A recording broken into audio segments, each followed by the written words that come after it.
كلاسي خيدي فلطو يتبلا كلا ولات بيت مرتس فلطو تنتم بيت سبكا بيت كريستيان بكالب كله تفلطو ميا مالتي غورو بيتو ميا كله تفلطو يعني تقول عم تفلطو يعني حجسي هو حج تبلا كلا كو اديوسي بحما قلا تاثير ازلا كو تبلا كازلا مسكنا يسال ابغزا كفيديو ደግሞ ንገራቸው ይሄ አባትየው እንደሌላ ወንድ እዚህ አውሮፓ ላይ እንደሚያገኘው የሚጠጣ የሚያጭስ ምናምን ሰው አይደለም። ሰውን ቀና ብሎ ማያይበት ከቤት ውጪ ማይል ለልጅና ለሚስቱ ሲል የሚኖር ሰው ነው ዳዊት። ባለቤቷ ባል ሰብአያ ካትለካላ ከማንም ወጣት ድሰቲ ድሰክር ዝስሕብ ገለመለ ይኮነን ብጣዕሚ ንደቁን ንሰበይቱን ዝነብር ሰብዩ ብጣዕሚ ትሑት ሰብይ ትብለካላ Ja, die Satan Test. Ja. ናብቲ ቤት ትምህርቲ መውጣት አለብን ክንወጽእ ኣለና ብዛዕባ ቤት ትምህርቲ ድዩ ሰላማዊ ሰልፍሲ ክንወጽእ ኣለና ከም ሓበሻ ትብለካላ በቃ ሰው አይን የሚፈሩት ጥያቄ የሚፈሩት ሰዎች ናቸው። በጣም የፈሩት እውነትሽ ነው። በጣም ይፈራሉ። አቦና ዲኡን ሲ በጣም ለዋሃት ከም ናይ ዓድና አተሓሳስባ ዘሎ በጣም ቁኑዓት እዮም። ነዚኦም ይኸዓ ሰይጣን ዝፍትን እኮ ነዚኦም እዩ ከምዚ ዓይነት ሰብ እዩ ኢየሱስ ክርስቶስ ስም ዘምስ ሓሳብዋ ይስመር ሓሳብዋ ይስለጥ ሰሎም ዝወፅእ ዘበለ ብሽም ኢየሱስ ሓንቲ መልእኽቲ ነግረካ ደለ ብውሽጢ ሰይድልካ ኣለኹ ስክረያኻ ሓራምስ ወፃኹ ክርያ ናይ ተቆልዓ እንድያ ሓንቲ ሰበይቲ ተዛረበት ኣላ ጀርመናዊት ተዓይና ዓሚታ ተዛረበት ሰሚዕያ ኩላها ምልታ ሰሚዕያ اوكي بقى حرحت تملات يا خبرك حقا تخون كبرت حفتي اي دونت نو انا همان سبسره دليكم حقا تخون سيكو انا همان طرطر زلو سب حيزوكم زخده اي ولا انا كم عندي ትግስት እኔ ሊወጣ ነውና አንድ ነገር ልነግርሽ አሁን ሹማግሌ ከስፓል ዳር አላወጣም እየሰማሽኝ ነው እዛ ስፓል ዳር ላይ ከአስፋልት ላይ ያወጣው እሱም ጥያቄ ያለን እዛ ትልቅ ጥያቄ ቆይ እሱ አውስለንደር ነው እሱ ምንም ጀርመንኛ አይችልም ቆይ ምን ልነግርሽ መሰለኝ እሱ ቆመ ነበረው አራክቱን መቅጣጫ ላይ መኪና ይተላለፋል አቢ ቆመ ነበርበት ቦታ ላይ አራክቱ መቅጣጫ መኪና ይመጣል ደግሞ እዛ ላይ ሾፕ አለው ስለዚህ እዛም ሾፕ ላይ ካሜራ ይኖራል ፖሊሶቹ እዛ አካባቢ በሙሉ የግለሰብ ካሜራ ኮንትሮል ማድረግ አለበት ለምን መሰለሽ እንደዛ ብዬ ያመጣሁት በመኪና ሲያልፉት ልጁ ችግር እንዳለበት የተረዳ ሰው መኪናን ፓርክ አድርጎ ወዲያ መጡ ልጁን ተቀብሏል ገብቶሻል ስለዚህ እዛ አቢ የጠፋውን ፓውሊን ማለት ነው ሌላ አሁን ችግር ስላለበት ነው ስፓልት ላይ ወጣ አይደለ ስለዚህ የሆነ ሰው ቶሎ አሰበና ይሄ ልጅ ችግር ስላለበት መውሰድ አለብኝ ብሎ ተመልሶ ወጥቷል ማለት ነው ስለዚህ እዛ አካባቢ ላይ ብቻ ካሜራ ይመረመር ወደ ትምህርት ተራሱ ይቅር ባንኩ ቤት የሚቅር እዛ አካባቢ ላይ ካሜራ መታየት አለበት ምን ያህል ርቀት አለው ትምህርት ቤቱና ካሜራ ሰውየው የመለሰው ከአስፋልቱ ምን ያህል ርቀት በጣም ሩቅ ነው 5-6 ደቂቃ ይወስዳል ለልጅ በመንገድ በእግር አዎ አንዴ ለምን መሰለሽ አብርሃም ቅድም ጥያቄ ነበረው 12 ተኩል ከትምህርት ቤት አመለጠ ተባለ ከዛ ካሜራው ላይ ደግሞ ሪከርድ ሲደረግ የነበረው ባለመኪናው 3 ሰዓት ከምናምን ነው ስለዚህ ምን ያክል የት ነበር እስከዛ ድረስ ልጁ ምናምን ብሎ ሲጠይቅ ነበር አብርሃም ቁልቁላ ሲትወርጂ 5 ደቂቃ 6 ደቂቃ ይወስዳል ወደ ላይ ሲትወጪ 7 ይወስዳል ለልጅ ማለት ነው ለአዋቂ 4-5 ደቂቃ ይወስዳል እትርሕቀት ቤት አለው እትርሕቀት ካብትና አንተ ወይ ትብል እሺ እትርሕቀት ናይቲ ቤት ትምህርትን ናይቲ ካሜራ ተቆልዓ መጀመርታ መዓልቲ ክሮስ ክገብር ከሎ ዘርኡና تدنجر حب شراسة أبو خيط بترحقات سي بتعامل عايش الدشة شوعات دقيقة عيد ولا كلا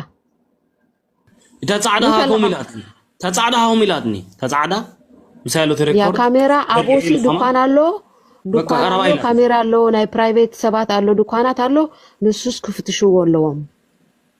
هان انتي تبلي أنا عهمان تسعد كبتمرتي أب غازيتا 10 سلاسان يبهال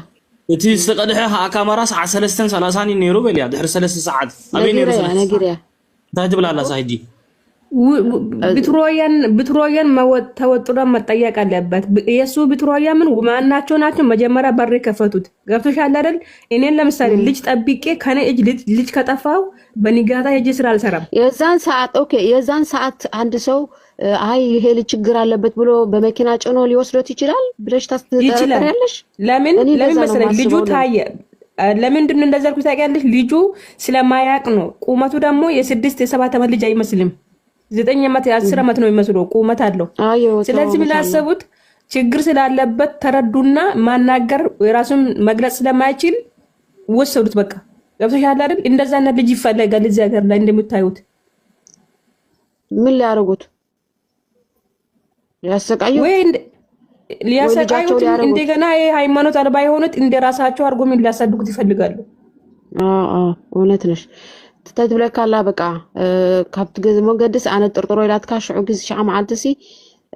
ከም ዘይፈልጥ ከም ዘይርዳእ ሪኦም ወሲዶም ኢሎም ኣምናው መኪና ገይሮም ዲዮም ገለ ወሲዶም ሓቢኦም ኣለዉ ጥርጥር ትብለካላ ንዖም ያ ጽባላ ኣናሃም ከመይ ጥርጥር ኣብቲያ ሰብኣይ ምስተፈላለየ ካብኣ ወሲዶም ምክንያቱም ሰብኣይ ኣውስለንዳ ኢላትካ ትፀውዕ ሰብኣይ ኣና ማርኤ ደጊመ ርእየ ከምኡ መስል ከመዮም ሰረቕትን መስል ምክንያቱም ኣነ ወላ ንባዕለይሲ ጀርመናዊ ተዝኾነስ ብጣዕሚ ስርያስ ኮይኑ ደው ኢሉ ተፀቢ ፖሊስ ገለ መረከቦም ነይሩ ኢለ ኣነ እንታይ ሓስብ ኣለኹ ኣብዚ እዋን ሃማን እሱ ሰብኣይ ሸለል ኢሉ በቃ ጥፊዎ ኣነ እንታይ ሓስብ ኣለኹ ኣብዚ እዋን ጳውሎስ ምስ ሰብኣይ ነይሩ ኦልሬዲ ካብቲ ሰብኣይ ሃዲሙ ናብ ፅርግያ ከይዱ ሰብኣይ ሃ ካብቲ ፅርግያ መሊስዎ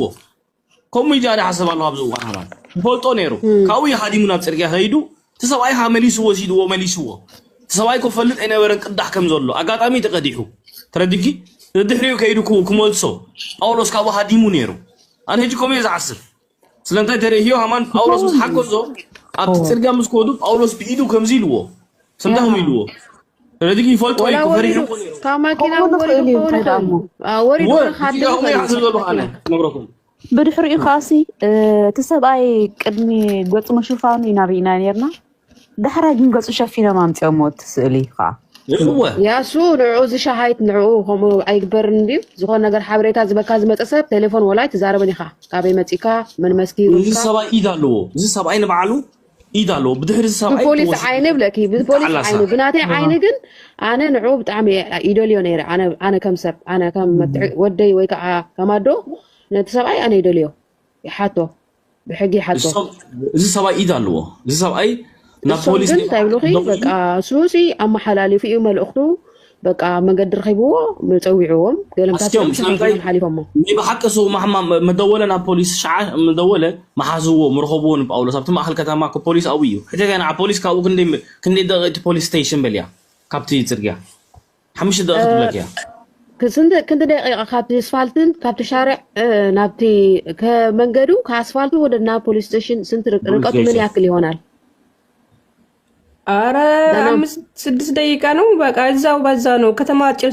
ነች፣ ትንሽ ከተማ ነች። 5 ደቂቃ 6 ደቂቃ 5-6 ደቂቃ በእግሩ ትብለካ በቃ እጂ ለባሕቅ ተደውሉ ሰብኣይ ጳውሎስ ሃማን ገዲፎታ ሃዲሙ አቡ ሑዙ ወይ ማብኩ በእግር አይደለ ዜጋ እንዳላስተርጉም በእግር ነው። መኪናቹን አንስቶ ምናምን እስከ ሲመጣ ከተደወለ 5-6 ደቂቃ ይወስዳል። በእግር ቢያንስ 10 ደቂቃ ቢወስድ ነው። አቀበት ነው ሰፈሩ። ዓቀበት ይዙ ትገዛ እቲ መንገዲ ዓቀበት ኣለዎ ግን 5-6 ደቂቃ በእግር በመኪና በእግር ከዓ ናብ 10 ደቂቃ ከባቢ ላትካ ኦኬ ኣብዚ ታሕቲ ጽሕፍ ኣለሃ ጆን ጻጽ ደዊሉ እንዲዩ ገለ ትብል ኣለሃ ኦኬ ደዊሉ ግን ተደዊሉ 5 ደቂቃ ኮይኑ ፖሊስ ስቴሽን ሕሰቡ በትምህርቲ ደዊሎም ኣለው ፖሊስ ፈሊጦም ኣለው ማለት ተወሳኺ ሕጂ ሰብኣይ ደዊሉ ኣሎ ካልኣይ ሰብ ይድውል ኣሎ ከመይ ገይሮም ዘይረኽቦ ሽዑ ሰብኣይ ኮ ተደዊሉ ኣብ 5 ደቂቃ ኣብለው ይፈልጥዮም ኦልሬዲ ቆልዓ ጠፊኡ ኣሎ ቀልጢፎም ሕዙ ይብልዎ ናበይ ጠፊኡ ሽዑ ኣነ ግን ካብዚ ኣብ 700 ሰባት ኣለኹም እሞ ካብ 700 ስፔሻል ካብ አብርሃም ካብ ባዕልኻ ጀሚርካ ስፔሻል ጠበቃ ይትፈልጥን ትግርኛ ብውሽጢ ወላ ተዛረቦ ስኢልካ ፕራይቬት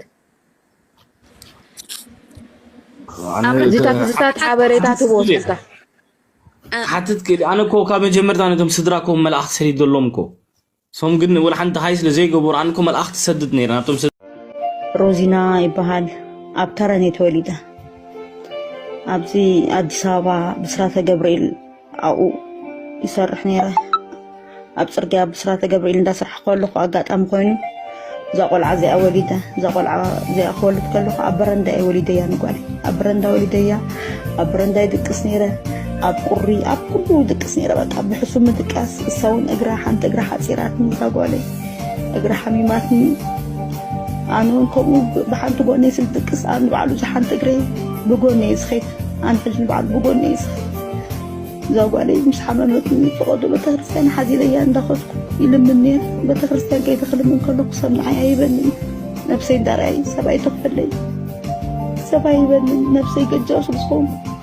እዚኣ ቆልዓ ዝረኣየኒ ነፍሲ ዝበለ ሰብ ነይሩ ዘኽእሉ ሰብ ነፍሲ ዝበለ ሰብ ነይሩ ዘብልዓኒ በቃ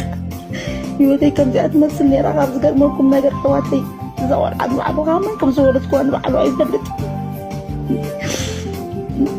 በቃ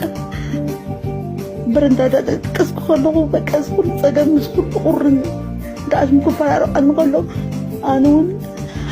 أنا بعرف حممتي أنا بعرف بقول لي صغير أنا بعرف تدرين بقى عايزك كسبتك لبا كوفي حتى تكسي بلي عايزك كسني